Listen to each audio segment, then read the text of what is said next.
تیری قبر اب مصطفیٰ کی آنے جانے کی جگہ بن گئی.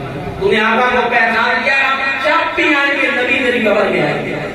مجھ سے مزار اچھے, مجھ سے نصیب اچھے میرے مزار کے, آئے میرے مزار میں وہ گھونگھٹ اتار کے. تو جو پہچان جائے گا تو حضور قبر میں آئیں گے. حضور کو قبر میں پہچاننے کے لیے حضور کا عشق لے جائے. عشق مصطفیٰ کی ایک شمع جلا لو دل میں, بعد مرنے کے لحاظ میں اجالا ہوگا. قبر میں اجالا چاہتے ہو حضور سے محبت کرو, اور ایسی محبت کرو کہ کسی بدبخت کی بات کو سوچنا بھی نہیں, کان بھی نہیں دھرنے. انہیں جانا انہیں مانا نہ رکھا غیر سے کام, جتا الحمد میں دنیا سے مسلمان ہوئے. کبھی بھی سوچنا بھی نہیں ہے ان کے بارے میں. گستاخ کہتے ہیں کبھی تو میلاد پہ, کبھی کوئی کسی چیز پہ, کبھی حضور کے علم پہ, کبھی نور و بشر پہ کسی بات کے جھگڑے ہو رہے ہیں. میں نے آپ کو بتایا ہے اللہ وحدہ لا شریک نے فرمایا معبود میں اپنا رب ہونا بھی ظاہر نہ کرتا اگر آپ کو نہ بنانا ہوتا. اللہ نے کائنات حضور کے لیے بنائی ہے. تو یہ تو چھوٹی چھوٹی باتیں چھوٹے چھوٹے لوگوں کی ہیں, ہم ایسی باتیں نہ کرتے, نہ سوچتے, نہ کرواتے. امام صاحب نے فرمایا باقی قبروں میں بھی آئے ہیں, تیری قبر میں کوئی الگ انداز تھا. سنیے گا وہ فرمانے لگے امام صاحب بالکل میری قبر میں حضور کا الگ انداز تھا. میری قبر میں حضور آئے ہیں, صرف آئے ہی نہیں, میری قبر میں آ کے آمینہ کے لال مسکرائے بھی ہیں.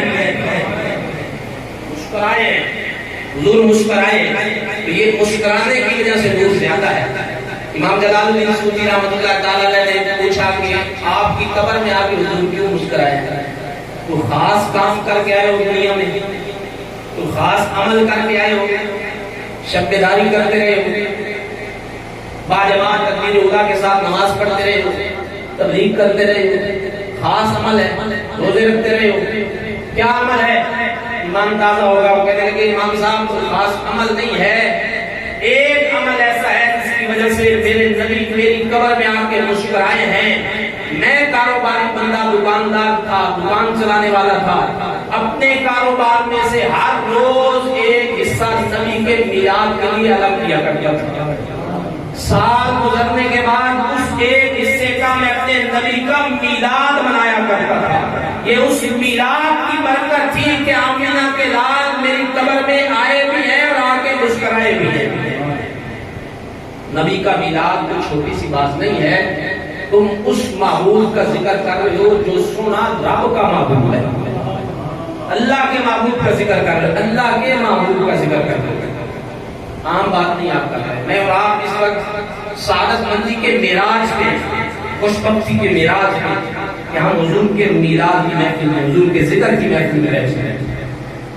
آقا کریم صلی اللہ علیہ وسلم. اچھا یہ تو بات تھی نا الحاوی فتاوی امام جلال الدین سیوطی کی. کوئی کہے کہ میں نہیں مانتا, بخاری شریف میں بھی ہے, علماء بیٹھے ہیں. حضرت عباس رضی اللہ تعالیٰ حضور کے چچا, آپ نے خواب میں اپنے بھائی کو دیکھا. بھائی تو تھے نا ابو لہب. یہ عباس حضور کے غلام ہو گئے تو اللہ نے مقام اور مرتبہ عطا فرمایا. ابو لہب بدبخت نکلا. اس سے حضرت عباس نے پوچھا ابو لہب سے, بتاؤ کیا حال ہے مرنے کے بعد؟ اس نے کہا کہ بڑی بری حالت ہے, مگر جب سوموار کا دن آتا ہے, جس انگلی سے میں نے لونڈی کو آزاد کیا تھا, اللہ اس انگلی سے مجھے مشروب عطا فرماتا ہے, مجھے سکون ملتا ہے, میرے عذاب میں تخفیف ہوتی. روک کے کہنا چاہتا ہوں, آپ سنتے بھی رہتے ہوں گے, ابو لہب نبی کو مانتا بھی نہیں تھا, اس نے خوشی کی تھی بھتیجا سمجھ سے. اس نے لونڈی کو آزاد کیا, لونڈی آئی سوفیا لوٹتی ہوئی. ابو لہب تجھے مبارک ہو, تیرا بھتیجا محمد پیدا ہوا ہے, تیرے بھائی کے گھر میں بیٹا پیدا ہوا ہے. وہ خوش ہوا, اس نے کہا جا تجھے آزاد کیا. انگلی کا اشارہ کر کے کہتا ہے تجھے آزاد کیا.